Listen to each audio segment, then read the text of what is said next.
Yo, hey guys, it's Beast, back with some more beastly content. Today we are going to be covering the very best build, period, for Starfall Inversion. This is the anti-gravity, low HP, silent Anabasis build, guys. So, without further ado, let's go ahead and get right on into this. Alrighty, and we'll go ahead and take a look at the base stats. We do have the minimum HP right now and everything, so we're getting most of like the 1 HP boost, because we're getting 1 HP anti-G together. We're using the 4 set of the anti-gravity set, and then we're using a 1 set of, I do believe, Stormweaver, Deviation Expert for the mask, Obliteration on the helmet was Deviation Expert, the mask is Obliteration.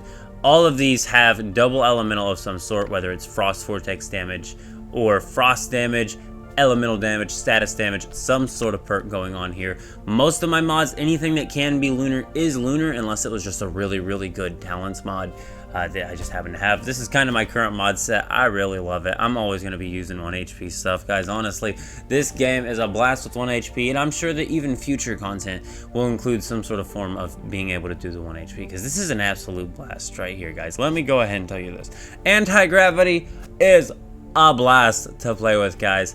You do need to be using the levitate item, but as for the pants, elemental resonance, the chest mod is ardent shield. This is usually just my 1 HP build. This is literally the same mods I use on 1 HP when I run a 1 HP silent Anabasis. We just switched to the gravity tides 4 set, and we're using snow camo gloves for now. That's just what I chose to do for frost damage. I like the snow camo gloves, they work. Stormweaver shoes, you could really use any other status elemental damage status item, you know, for the frost vortex, but we chose to use that rush hour on the Stormweaver shoes. We do got a decent little downstar rush hour mod equipped. I do also have just like a raw stats rush hour mod that's like, it's like a 1% difference or something like that. I do need to get a lot better on the Starfall drops. That's what you need to realize about these downstar mods, is if you have good mods farmed up already, you're gonna have to farm for the really good versions of the downstar mods to even be able to use them.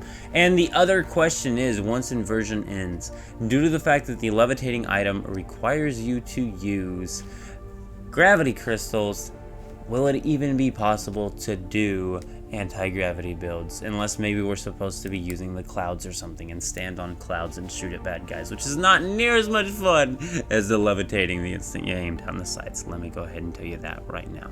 Once again, status and elemental on the downstar mod there, up to 9% and up to 6.6%. I do believe it could be like, so there's a chance that maybe that's a multiplier, that's a 4% multiplier, but I'm pretty sure it's an increase. And when it says increase, I'm assuming it just means adding 4% to the 5%. But with that, let's go ahead and just take a quick look at our gear here once more, and we're gonna go ahead and go to the cradle now. So here is the cradle. Energy surge here, guys. Deviant energy defense here, energy surge, status enhancement. On to the next one now, and I'm just gonna go ahead and tell you the overrides. You can read and see what they do. Arrow suppression, once again, I don't have to explain why I chose it, they explain themselves. It's a 0 gravity build. Elemental sense, once again, self-explanatory. Cradle override here, guys. On to the next, extreme freezing. When dealing frost elemental damage, you get it, guys. All of these cradle mods, you need to be using these exact ones. You can pause the video and just copy my cradle right now if you want to. Tactical leap, boom. For every 1 second spent airborne, of course we chose that. Bounty Hunter, first marking a target grants attack plus 2% for 15 seconds, up to 5 stacks. I'm not quite sure if we're ever really marking targets. We should be marking targets at some point, but regardless, we are using the Starfall Polar Jelly due to the fact that it has the Polar Jelly Starfall Inversion. So it's a 5% the instant you synchronize it, boosts 2 Frost Vortex damage, with a 50% multiplier. The effect increases by 50%. It's not 50% added to 5%, making it 55%, but instead only a 7.5% multiplier there. Do keep that in mind. The Starfall trait on the Polar Jelly isn't actually that much better than the normal Polar Jelly, but the Polar Jelly itself is actually a very good choice, because when you use it in auto mode, it will actually be increasing Frost Vortex damage by like 30-something%. So, Bubbly Tea is our one of our purple items. Our other purple item is the cotton candy. We will go make some of that or grab some of that in just a second. Then we have the layered cake right up top there, and we have a whimsical drink for our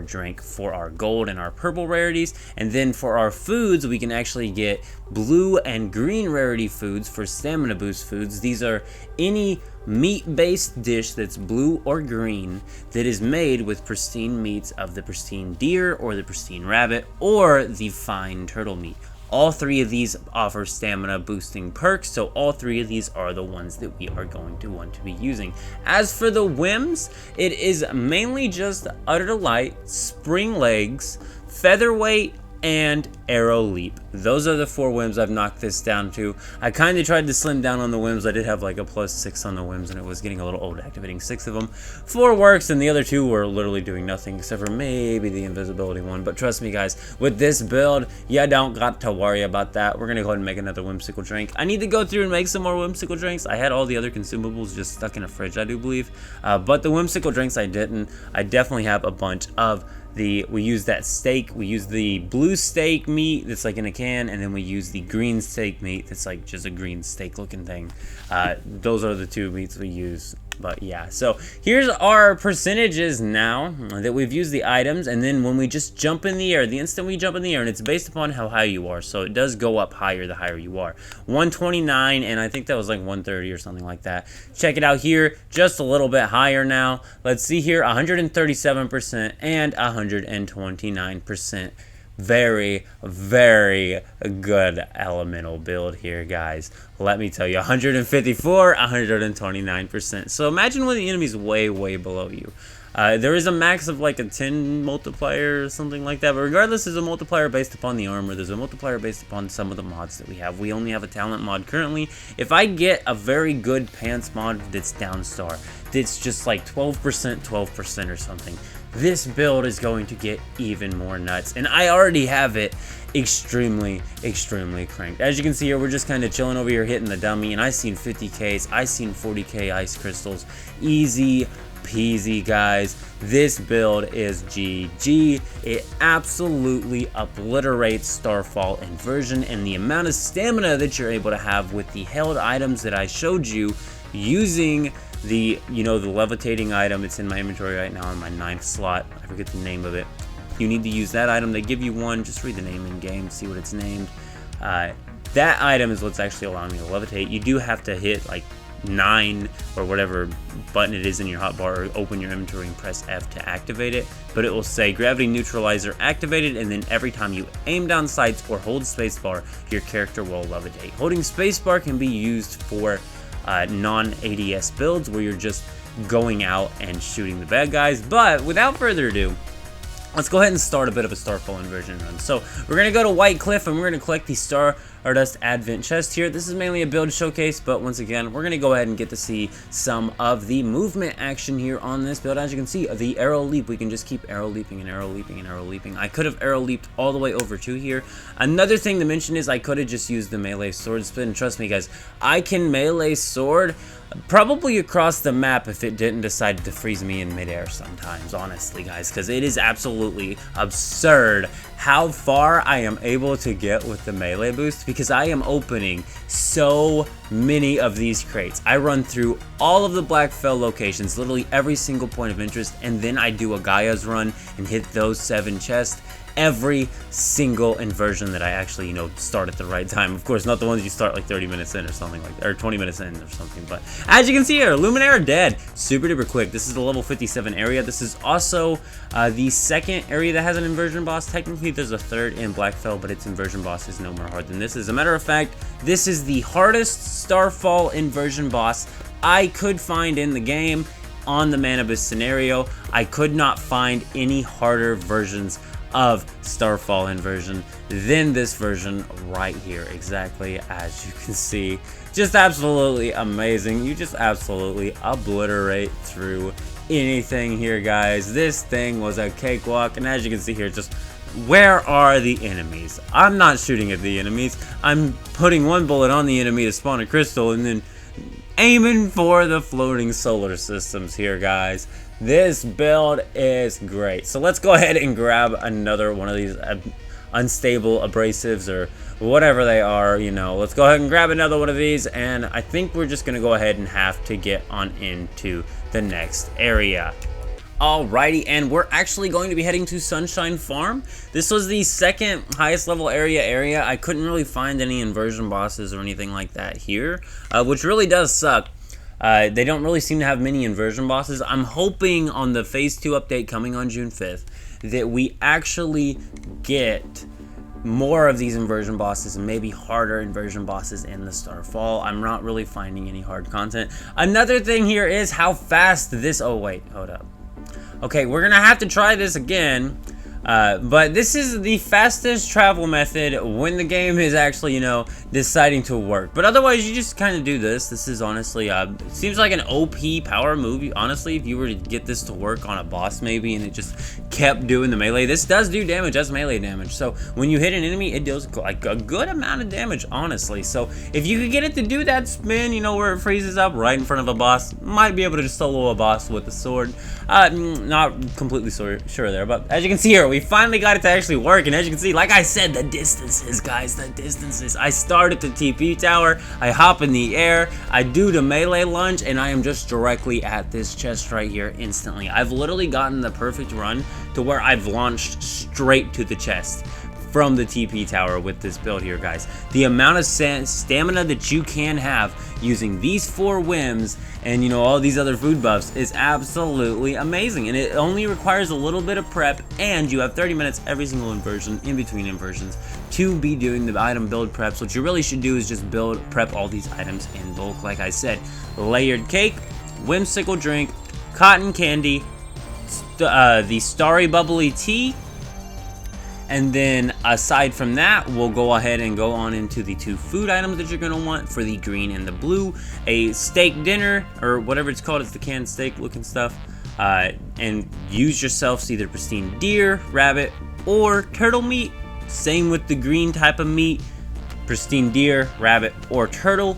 And you will have yourselves one of the most fun builds ever to be using during Starfall Inversion. Now, I was going to show you this area because this little monolith area, there are like a good amount of Rosetta enemies here. And I wanted to show you the Rosetta ones because I know any of you who have tried this, and maybe even of you who are using anti-G builds, know that Rosettas are irritating because they're snipers. And the instant you get shot, you cannot recover from that. You fall all the way to the ground and have to make yourself all the way back to wherever you were. So if you were 1,000 feet in the air, well, you better go ahead and get that jumping, buddy, because you got to get all the way back up there. So we're going to go ahead and grab this next unstable abrasive right up here, guys, right here by this little monolith here. This is like the Forsaken Giants monolith that we were just at. But anyway, we are on to the next area now. This is the Gaia monolith. This area is actually a 7 chest run. All the point of interest around here have chests on them. There's a chest like directly on this building. There's one more across the Gaia monolith, and then there's like every other point of interest around here also has a bunch of chests. So if you're farming for formulas, this might be your best bet. I haven't really noticed any difference in levels of when formulas drop, but here's where I'm at. I think I'm down to my last formula, and now that I have not gotten a formula drop in like 3 days of playing Starfall Inversion. In the past 3 days of playing it, and I've, you know, done a few rounds of inversion and looted probably 100 chests a day, honestly. Have not gotten a single formula drop on my main. So I think I'm going to start running it on the alt. I am only after a specific build item too. That's what's really getting me mad. Thankfully, I had someone on the perma server make me some of the bubbly teas. That is a very important item if you are planning on running this full 1 HP mode. Now, you see in some of these clips when we're just doing the loot runs, I don't run it in full 1 HP mode because I get heals. I think Starfall Inversion has some sort of weird healing thing because I continuously have heals going on sometimes, and when I do, it makes it a little bit more hard to actually keep a 1 HP build going, thankfully, because we also have the downstar mods and the fact that the 1 HP mods are still getting some sort of modifier even without that full complete, aside from Rush Hour, which is, you know, it's 10% off, you're still getting some, but yeah, so I could be dealing more damage here to this, but there's honestly no point. This was the Gaia run area. It's like a level 28 area. I think this was listed as the only other inversion boss on the interactive map, but I know the tower at Blackfell is an inversion boss, because an inversion boss will usually spawn up there occasionally when you get to the very top of the challenge tower at Blackfell. But as for here, once again, this is an inversion boss, and as you can see, yeah, another weatherman made into a Starfall enemy. Very cool. I kind of wish we had more Starfall inversion bosses, though. They really are cool to me. I love finding them, but there's only like 3 in the game, as far as I can tell. Unless there's a lot more hidden out, or they're coming on June 5th, and the inversion bosses are going to get a cool spin, or maybe we'll get like a Starfall Anabasis or something. A Starfall Anabasis sounds absolutely sweet, guys. But as you can see here, we're just going to go ahead and finish taking out these enemies here. And this is what I said about the instant you get shot, you can't get it to stop. Now, it does seem if you're falling long enough when you ADS, it will eventually cause you to hover, but you fall pretty far. And this is one of my favorite things to fight in anti-gravity. Once you actually have a build like this going, like you see, I have all this stamina. I'm able to arrow leap all over the place. I can just keep dropping and shooting, zipping to the left, zipping to the right. They're never going to hit me. Even if I was in 1 HP, I would be super good. It'd be a lot more zippy to watch, and it's a lot more fun when you're running it like that.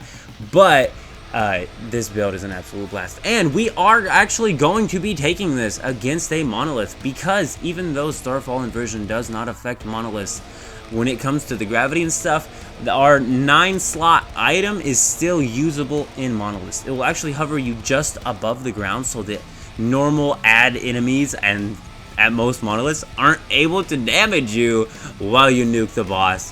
What can I say, guys? This build is just great. I also think if you were using a Stardust energy drink in monoliths and silos, the double jump plus the spring legs and everything else might actually get you to jump high enough to get an even higher damage boost than I was getting here. We were just barely levitating off the ground here, and we were able to clear the Aracasm level 60 pro difficulty with this build.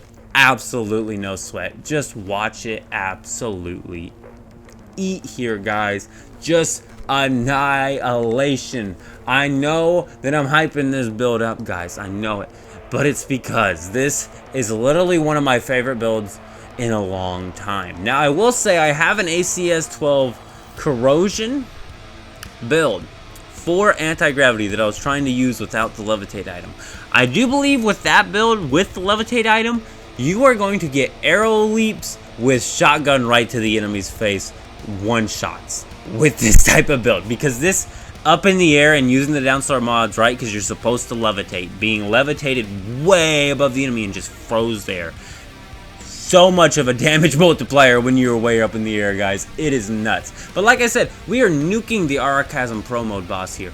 The hardest part about this was not to do with anything aside from nuking these stupid nest eggs before the poisoned air killed us in Pro Mode. If you did not know, the Pro Mode of Aracasm has a poison gas mist right now modifier that causes you to constantly lose HP. So with that being said, while we were losing HP because of that, we were able to deal more damage because it lowered our HP. So we did start the boss at full HP. We didn't rock the full 1 HP here, but we did use the 1 HP mode to deal massive damage. And the reason why we didn't rock the 1 HP all the way is because it's literally impossible because of the poison mist. You have to have full health at the start of the eggs if you are going to have enough time to solely kill all of the eggs. Maybe you could do 1 HP in a 4-man on this and have everybody standing at the egg position and just boop boop, eggs are gone before you even start losing HP, or you start with like 40% or something. Maybe Arrow Leap could help, but once again, I just don't think a full 1 HP run is even possible on Aracasm Pro difficulty due to the Poison Mist. So with that being said though, here's the second round of eggs, and once again, these eggs are a rush. You basically gotta rush, try and nuke the eggs, keep an eye on your stamina bar, and make sure and spam any activator you have. Quick activators could help here. The Chloro Armor Whim could help here. That would instantly restore your health to 100% even while you're losing HP in the mist. As a matter of fact, I think the Chloro Armor would actually make this a very, very much easier situation to actually run 1 HP or low HP, so that you can get yourself to the point to where you're just above where Chloro Armor would trigger. That way when the poison gas mist affects you, you'll start recovering HP while losing HP, so you'll constantly be gaining HP while the Chloro Armor is in effect. Just an idea to make that a little bit easy here, but we managed the pro mode through it anyway. This is pro difficulty, so of course we're gonna play it like a pro. Nuking the boss again, hovering just above the ground, and just absolutely gone. What do y'all think of that?